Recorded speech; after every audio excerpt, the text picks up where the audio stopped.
This channel does not promote any violent, harmful, or illegal activities. All content provided by this channel is meant for an educational purpose only.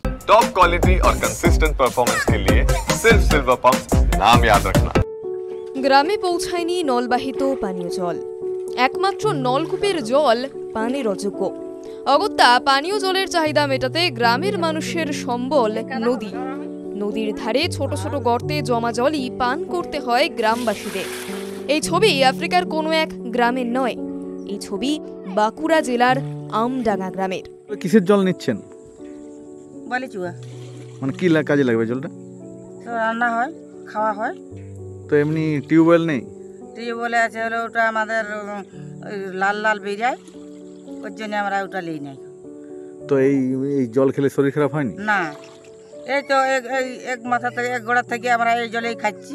Bankura জেলার গ্রামে গ্রামে জল পৌঁছানোর জন্য কয়েকশো কোটি টাকার জল প্রকল্প রূপায়িত হয়েছে, কিন্তু সেই প্রকল্পের সুবিধা এখনো পায়নি বাঁকুড়ার রানীবাঁধ ব্লকের পাহাড় আর জঙ্গল ঘেরা আমডাঙ্গা গ্রাম। গ্রামের একমাত্র নলকূপের জলও পানির অযোগ্য। তাই সারা বছর পানীয় জল সংগ্রহের জন্য গ্রামের মানুষকে নির্ভর করতে হয় নদীর ধারে ছোট ছোট গর্তে জমে থাকা জলের উপরেই। গ্রাম থেকে পাহাড় জঙ্গলের প্রায় 1 কিলোমিটার পথ পাড়ি দিয়ে সেই জল সংগ্রহ করতে হয় তাদেরকে। এই যে চুয়ার থেকে যে জলটা নিলেন, এই চুয়াটা কুড়েছেন কতদিন আগে?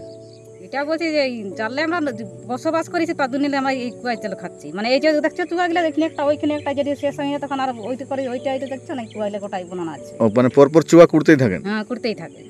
আর বর্ষাকালে? বর্ষাকালে তখন আরো উপর দিকে উঠে যায়। হ্যাঁ, নাই তো এই জল নদী না চলে যায়, তখন না হইলে তখন কি করব। একসময় জঙ্গলমহলে অনুন্নয়নের প্রশ্নে সরব ছিল বিরোধী তৃণমূল। রাজ্যে পালা বদলের পর সেই তৃণমূল বলতে শুরু করে জঙ্গলমহলে বইছে উন্নয়নের জোয়ার। কিন্তু প্রচারের ঢাক ঢাক ঘুরঘুরের মাঝে রাজ্যের জঙ্গলমহল যে আজও সেই তিমিরেই রয়ে গিয়েছে, তার অন্যতম উদাহরণ রানীবাঁধ ব্লকের আমডাঙ্গা গ্রাম। পাহাড় আর জঙ্গলে ঘেরা রাজ্যের অন্যতম পর্যটন কেন্দ্র সুতানের অদূরেই এই গ্রামের অবস্থান। সব মিলিয়ে বসবাস 10 থেকে 12টি পরিবারের। বিরোধীদের অভিযোগ, খাদ্য, পোশাক, বাসস্থান উন্নয়নের এই 3 উপাদান তো দূরস্থ, বেঁচে থাকার জন্য ন্যূনতম পরিশ্রুত পানীয় জলের ব্যবস্থা থেকেও বঞ্চিত এই গ্রামের মানুষ। গ্রামের মানুষের এমন দুর্দশার কথা পঞ্চায়েত থেকে জেলা পরিষদ জানে না এমন নয়। রাউতরা গ্রাম পঞ্চায়েতের সদস্য নকুল চন্দ্র সর্দারের দাবি, বারবার বিষয়টি পঞ্চায়েত ও ব্লক স্তরে জানিয়েও সুরাহা হয়নি। আর এখানেই প্রশ্ন তুলছে বিরোধী বিজেপি। বাঁকুড়া জেলা বিজেপির সম্পাদক দেবাশিস লাইক বলেন, জঙ্গলমহল ঠিক কতটা হাসছে এই ঘটনায় তার অন্যতম উদাহরণ।